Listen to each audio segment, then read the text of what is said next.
Luminex Network Intelligence manufactures data distribution equipment for professional lighting, audio, and video applications. Luminex offers a complete range of network switches, converters, nodes, and DMX splitters, providing AV designers and technicians with cutting-edge technology to build complete data distribution systems for churches, big events, or large venues. Through products like the Luminode, Luminex keeps it simple and allows the user to easily control what they need to do or how they need to do it. Whatever your configuration is today, or whatever your configuration is in the future, Luminex is designed for today, but built for tomorrow. Luminex Network Intelligence, AV networking made easy. For more information, go to aclighting.com. That's aclighting.com.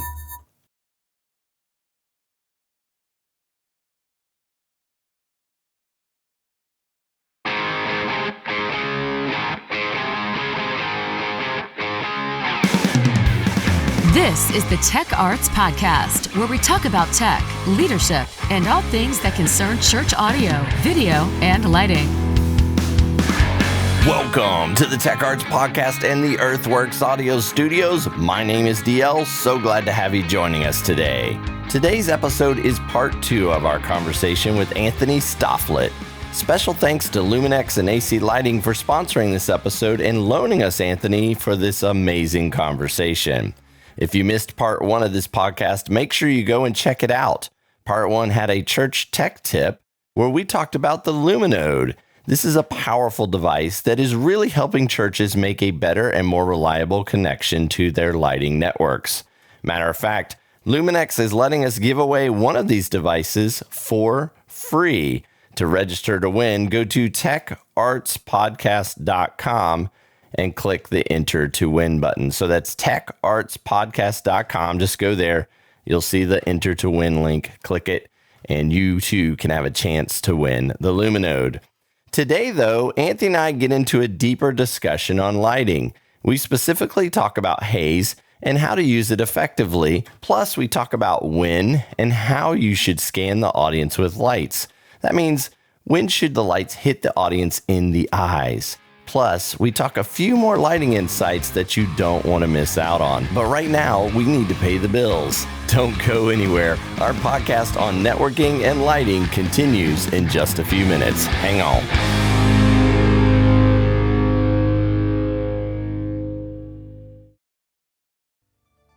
Luminex Network Intelligence manufactures data distribution equipment for professional lighting, audio, and video applications. Luminex offers a complete range of network switches, converters, nodes, and DMX splitters, providing AV designers and technicians with cutting-edge technology to build complete data distribution systems for churches, big events, or large venues. Through products like the Luminode, Luminex keeps it simple and allows the user to easily control what they need to do or how they need to do it. Whatever your configuration is today, or whatever your configuration is in the future, Luminex is designed for today, but built for tomorrow. Luminex Network Intelligence, AV networking made easy. For more information, go to aclighting.com. That's aclighting.com.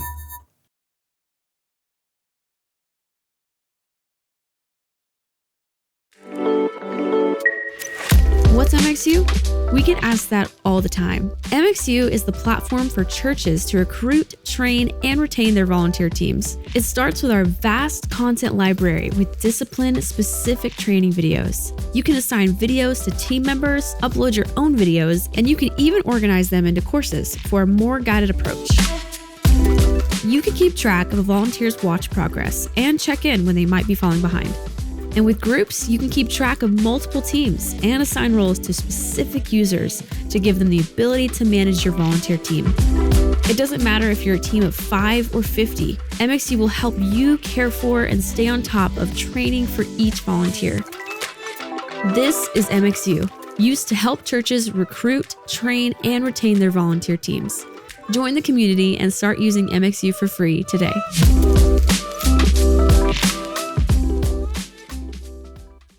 With Sermon Shot's church-specific AI, sermon highlights don't go unnoticed. Easily transform your sermons into 10-plus bite-sized clips, ready for social media. It doesn't stop there. Refine each clip by adding or removing video sections, give them your unique touch with colors, fonts, design edits, and create the goosebump moment with background music. Elevate your message and reach hearts locally and globally. Start today by going to sermonshots.com.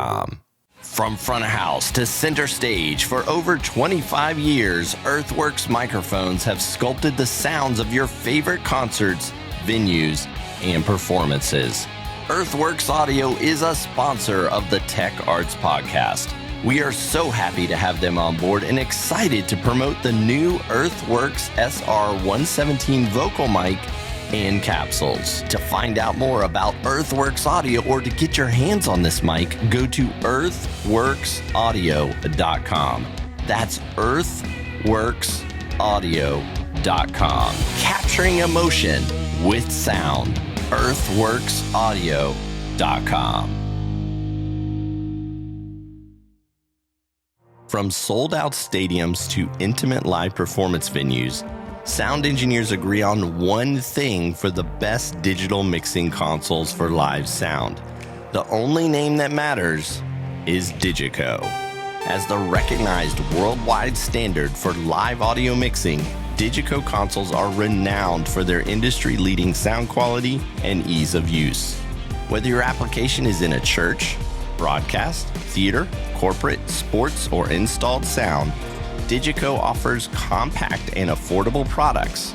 From the S21 all the way up to the pioneering power of the Quantum 852, DiGiCo delivers the workflow, the feature set, and the absolute reliability that the world's biggest tours and programs have come to rely upon. If you're looking for a sound console, look to DiGiCo for your answer. For more information on DiGiCo, go to digico.biz. That's digico.biz. Our main sponsor is Digital Great Commission Ministries. Whether you need help building a team, finding the right gear, or just better understanding the church tech world, DGCM is here for you. Because they are a 501c3 donor-sponsored organization, they come to your church for free and do an assessment of your tech, visitor engagement, and online streaming. Plus, we give away free gear. Be sure to go to audiovideolighting.com and register your email today. This will sign you up for all of the free giveaways and give you first access to everything we offer for free. If you want free resources, training, or consulting, contact Digital Great Commission Ministries today by going to audiovideolighting.com. That's audiovideolighting.com. Welcome back to the Tech Arts Podcast. Returning for part 2 of our episode on networking and lighting is Anthony Stofflet. Hey, Anthony. Hey, David. How you doing today? Man, it's good to have you back. I'd like to ask you a few questions about lighting, but before I get into that, tell our audience a little bit about yourself and your experience in lighting. Yeah, so I kind of came up at this really fun time in the industry. So I got to kind of grow as our industry was growing. So I started out with lighting with, that basic 2-scene preset with a single universe and thought that was the world. And then kind of just kept going up from there. Started getting into, bigger and bigger shows, and then eventually got my first job at a local church. Was there for about 2 or 3 years, and then moved on to actually my previous home church before that one, and was there for 10 years. While I was with that church, I was freelance contracting in for, corporate shows, festivals, touring, a lot of design work, some consulting work, a little bit of, everything, kind of know how that goes as we're all freelancing stuff. And it wasn't until about 1.5 years ago that I jumped on board with AC to be the Luminex brand manager. And from there, the rest is history. Let's talk about haze. So AVLH. Let's talk about haze a little bit. That's in the Bible, right? There's dew and the sun, and the sun kind of goes through and creates beams of light. But I'm a pastor. I think haze belongs in clubs.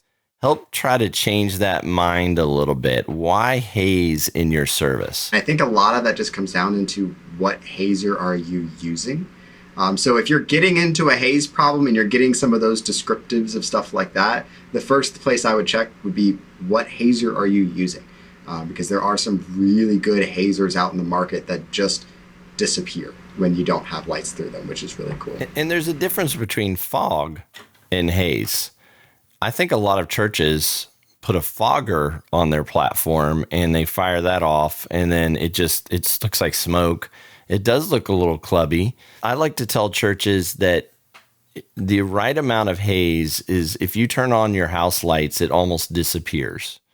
And then when you shoot a light through it, that's when you see the beam, hopefully from the light to the platform is what I like.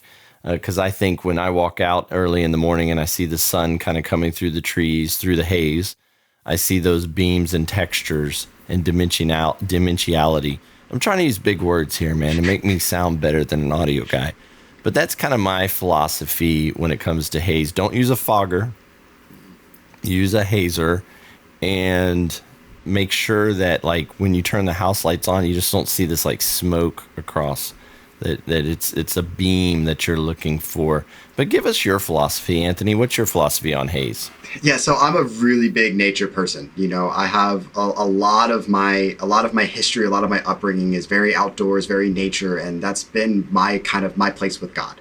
You know, and so when I'm looking at it, you're using a lot of these same scenarios that I've been inside of, which is, you know, I'm standing in a forest in the morning, and you know, there's some mist and some dew that's kind of coming up, and as the sun rises, not only are you getting the shadows from those trees from the sun, but you're also getting these beams of light.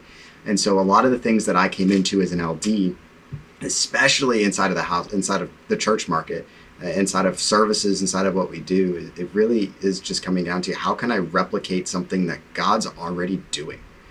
And so a lot of that was through haze. Now there's some, you know, practical things also around haze, which is dimension. You know, you kind of hit it when you were saying dimensionality. It really is that, especially on video, right? Because when you have a person up on a stage, you know, and it kind of just, you know, they're lit from the front, and that background just seems to be right on top of them, even though your stage is 20 or 30 feet in deep. And that haze can kind of help break that up a little bit, because we can see some beams of light behind them, or, you know, we could see some lights shooting up from the ground and stuff like that. And so it really is just this way to add to the excitement and add to that emotion. What's your opinion on scanning the audience during a service? And what I mean by that, for everybody's like, what did he just mean by scanning? Like swinging the lights out into the audience or moving the lights through the audience. What's your opinion on that? There's moments, right? Every church is different. Every congregation is going to be different. Every feel is going to be different. And so when I did do them, you know, because I've had the range of churches that kind of have their different opinions around that kind of stuff. But realistically, what I came down to was, you know, I had to ask myself the most basic question. Yes, it's going to look cool. I know it's going to look cool as an LD. It's going to be awesome. I want that picture, you know, but is it necessary? Can I accomplish this goal by, instead of shooting into the audience, going over their heads? Or, you know, just barely touching that first row inside of the audience, because it can be a distraction. As much as I would love to say that lighting really is this amazing thing and it just adds to the service, if lighting's used improperly, it can be a distraction to it. And so that's kind of where it comes into. So there are moments for it, and I definitely reserved those moments to make sure that I could use them. And then it's also just knowing your audience. Me programming for a weekend service versus me programming for our middle school or high school students or even our young adults. Those are two completely different styles of programming. You know, the young adults and the high schoolers, I'll have all the fun in the world. It will be a concert. It'd be like them going over to their local arena to see Taylor Swift. You know, it's just going to be crazy and awesome. Our weekend services, very different crowd, very different people. But still trying to find those ways to have that excitement just in different ways. Yeah, I think you need to know your audience. I think that's one thing that you're saying. I loved what you said and did. I experienced it when I worked with you, where you would shoot the lights over the audience's head. So they would, you know, on a big hit of the song, they would turn on, but they would be over not hitting anybody in the eyes, over their head. It gave the same effect, right? It gave the same energy and emotion and pop that we were looking for without actually blinding the audience. I also like to say, hey, when the audience calls it to them, that's typically the moment where you can scan them. And so that's like at the end of the song when the drummer's crashing out and the audience is clapping and they're hooping and hollering, sweeping through them for that moment is not a distraction to them. They're actually calling it to themselves. They're actually clapping and bringing the lights to themselves. So that's kind of one way that I look at it. I never liked to scan the audience in terms of sweeping them more than twice. I always felt like there was maybe one or sometimes two moments where you could do that. And then outside of that, you needed to keep it above their heads or, like you said, kind of down on the front row. It just does beam shots in the audience, maybe on one song. But I'm not a fan at all of just constant scanning. I'll go to churches and they'll run a queue and it'll just be doing this across the audience, even slow, for the whole song. I'm not a fan of that. With that said, it depends on the DNA of your church. Like you said, for a young adult service, that may work. For your church, maybe they're more a younger crowd and that may work.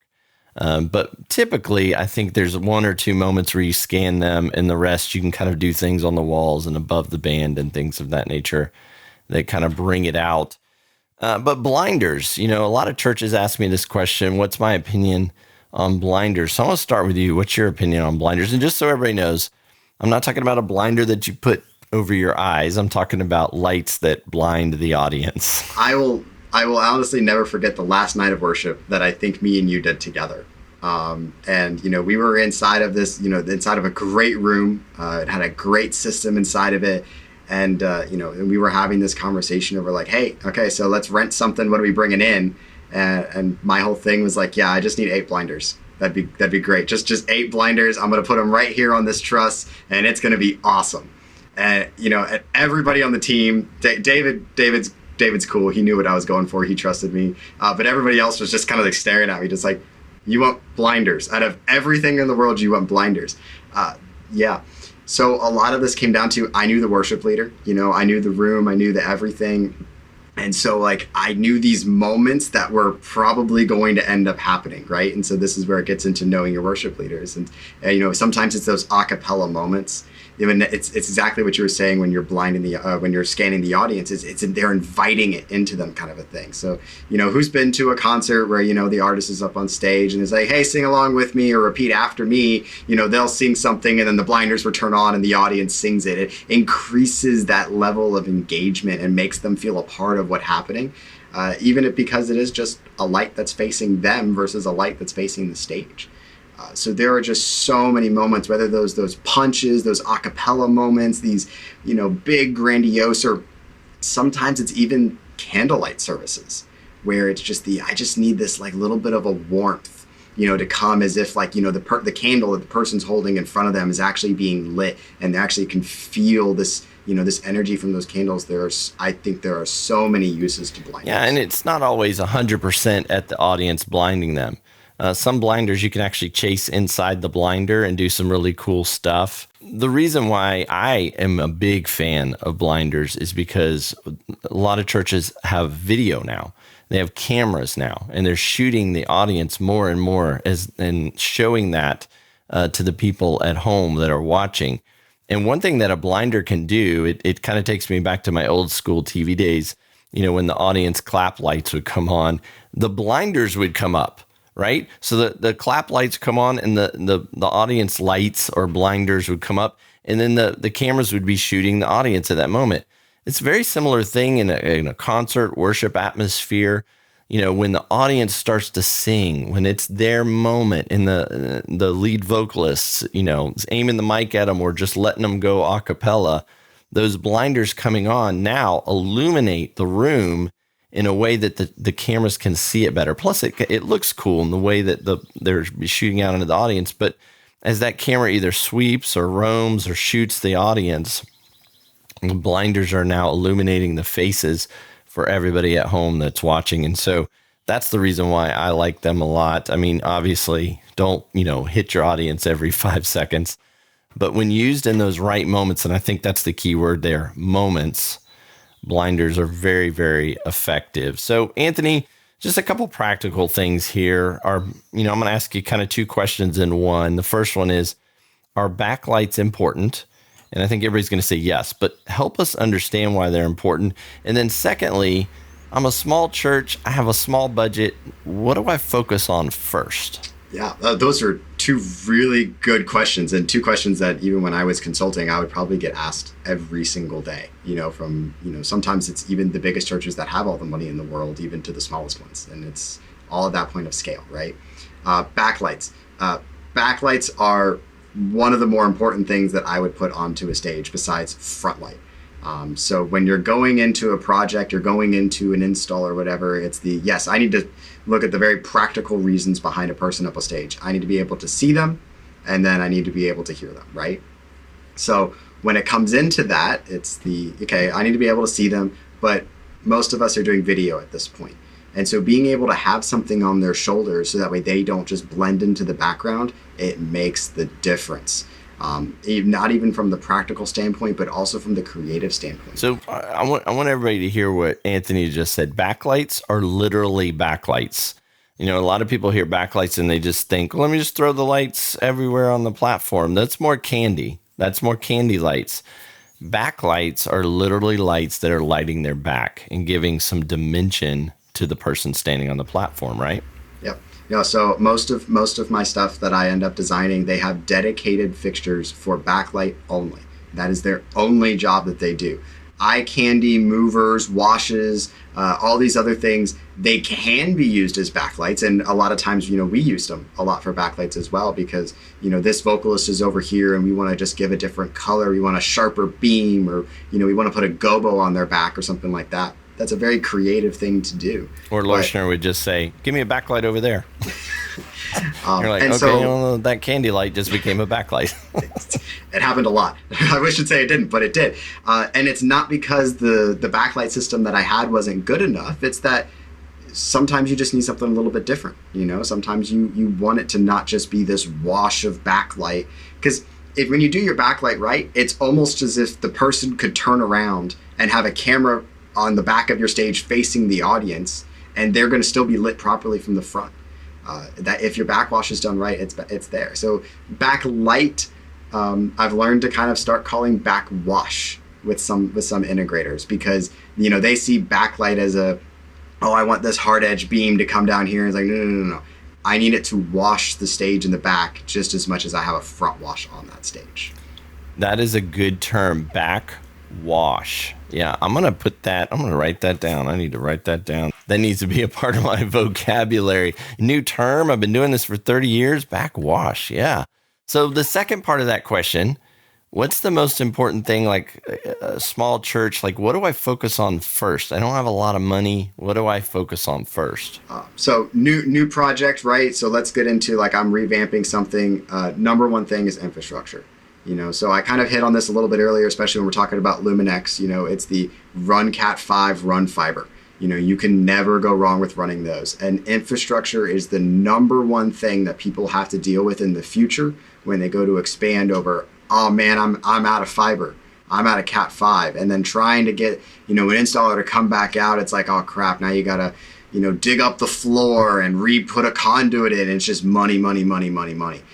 So run your infrastructure now for 10, 15, 20 years in the future, kind of a thing. So, but if we're not looking at new installs and we're looking at, specifically lighting, control. It's always about control. I can have the cheapest fixtures in the world up on that stage, but if I can control them well, I'm doing good. And I can have the most expensive fixtures on the stage with all the bells and whistles and doing all these amazing things. But if I can't control them, what's the point of having them? And so fixtures are a really easy way to hey, 1, 2, 3 at a time, or hey, Christmas is coming up, let's buy 4 more, kind of a thing. But when it comes to control, if you don't have that to start with, it makes it really hard to get fixtures going. So infrastructure and control. Yep. I would have thought you would have said front lights. So I'm glad you said infrastructure and control, because, if you have the kind of the strong foundation there, even if it's not a new build, even if you got to come in and add infrastructure, kind of spend your money on that and get it right. Have the control, whether it be the console or whatever the features are, to be able to control the lights, because you're right. You can rent lights You can buy one light at a time. You can ease your way into the lighting side. It's not like audio where you got to have all the speakers. You can't just put one speaker in the corner of the room. You kind of have to have speakers that cover the room. With lighting, you can, have a smaller wash and then a bigger wash and then the controls. So that's cool. The infrastructure and control. So if you're a small church out there listening, keep that in mind, because you'll want to run to the moving lights. You'll want to run to the candy. You'll want to run to all those lights. But infrastructure and control will help you be able to build a stronger system in the future. So Anthony, if someone wants to get in touch with AC Lighting, how do they do that? info@aclighting.com, or you can hit our website at aclighting.com. So if you want world-class products and world-class service, go to aclighting.com. AC Lighting is also reachable on Facebook, Instagram, LinkedIn, Twitter, whatever the new name is. I think it's X now, but essentially... I was going to say, you said Twitter. I was like, wait a second. I think it's X now, right? Yeah, it's X, right? The Elon Musk network. Essentially, any social network in the universe, you can get in touch with or follow them there. For all those listening, let's give you that website one more time. It's aclighting.com. That's aclighting.com, or you can email them at info@aclighting.com.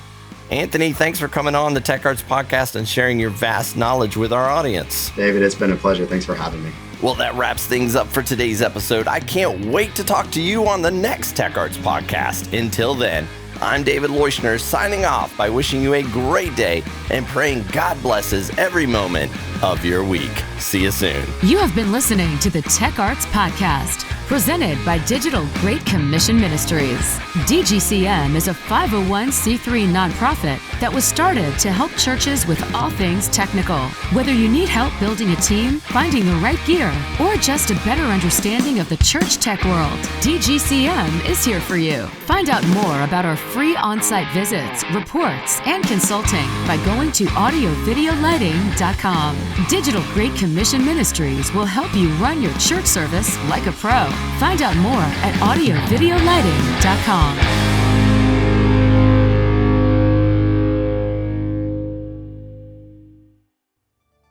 Luminex Network Intelligence manufactures data distribution equipment for professional lighting, audio, and video applications. Luminex offers a complete range of network switches, converters, nodes, and DMX splitters, providing AV designers and technicians with cutting-edge technology to build complete data distribution systems for churches, big events, or large venues. Through products like the Luminode, Luminex keeps it simple and allows the user to easily control what they need to do or how they need to do it. Whatever your configuration is today, or whatever your configuration is in the future, Luminex is designed for today, but built for tomorrow. Luminex Network Intelligence, AV networking made easy. For more information, go to aclighting.com. That's aclighting.com.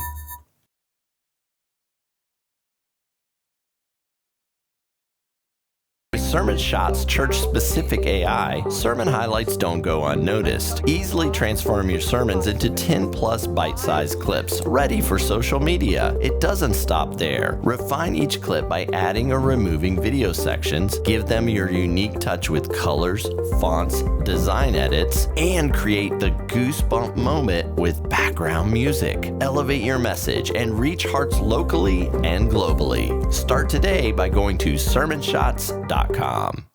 From sold-out stadiums to intimate live performance venues, sound engineers agree on one thing for the best digital mixing consoles for live sound. The only name that matters is DiGiCo.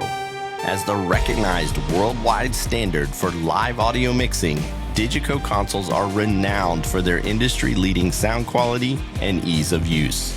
Whether your application is in a church, broadcast, theater, corporate, sports, or installed sound, DiGiCo offers compact and affordable products.